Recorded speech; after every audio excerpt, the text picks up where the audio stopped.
Donna Bush. Thank you for joining us for your CIG Television news brief on this Monday evening. Disaster response personnel from Jamaica arrived in the Cayman Islands by sea on the weekend as part of Exercise Event Horizon, a large-scale regional preparedness and response simulation involving over 10 nations across the region.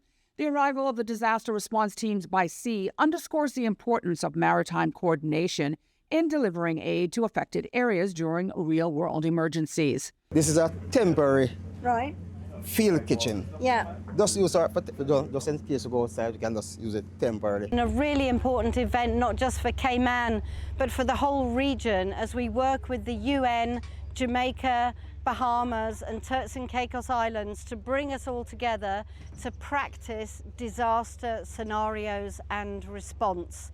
This will be a great learning opportunity for everyone, and we're proud to be part of it. The multi-phase exercise continued on Sunday at the agriculture grounds in Lower Valley. The exercise is designed to test and strengthen the collective ability of the region to respond effectively in times of crisis. The simulation includes several key components, such as an aftershock response drill, a search and rescue exercise, and a community outreach project aimed at building trust and enhancing preparedness at the local level. HMCI Director Danielle Coleman explains more. But we're also operating with another exercise and the search and rescue at sea, and that's a twin otter plane going down between Little Cayman and Grand Cayman. And how do we respond to that with the Coast Guard? So lots going on this week. We have training each day. Again, at fire station, regiment will be doing a lot of training. So it's not just setting up the camp and arriving, there's a lot of training going on throughout the week. And the exercise itself will be on Friday, the full exercise, and that's again going to be held between the fire stations, training ground and Dolphin Cove.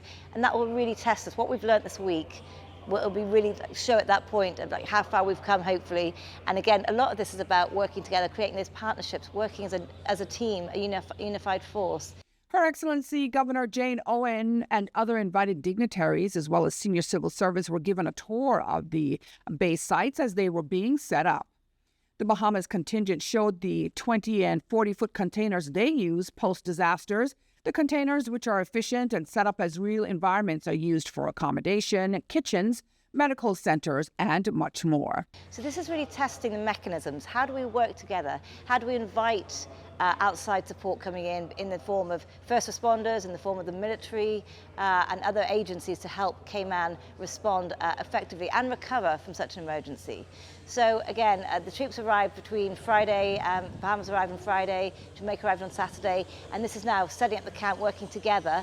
We have Turks and Caicos here on one side of the agricultural grounds, we have Bahamas and we have Jamaica, all their separate camps. But again, the idea is we'll be working together to make sure that Cayman's response to anything is effective. Exercise Event Horizon will continue through to next week. The Cayman Islands general elections is set for April 30th, and the Supervisor of Elections, Mr. Wesley Howell, is encouraging everyone who qualifies to get registered to vote by this Wednesday, January 15th at 11:59 p.m. First and foremost, you need to be Caymanian. Some persons are permanent residency holders who have Caymanian passports, but they haven't been granted the right to be Caymanian, so they can't register to vote, even though they have a Cayman Islands passport.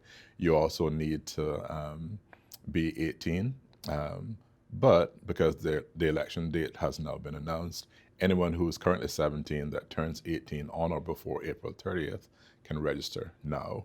But they have the same deadline, which is the 15th of January, so they would have to register by midnight on Wednesday, the 15th of January, even if their birthday is the 1st of April or the 2nd of April.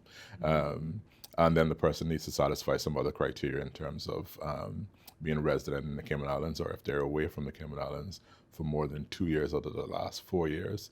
They can explain if that's due to medical, it's due to school, it's due to working for an airline or a shipping company or other things, and that process then goes into producing what's called the revised Register of Electors. Again, you can go online to elections.ky for all the information you may need.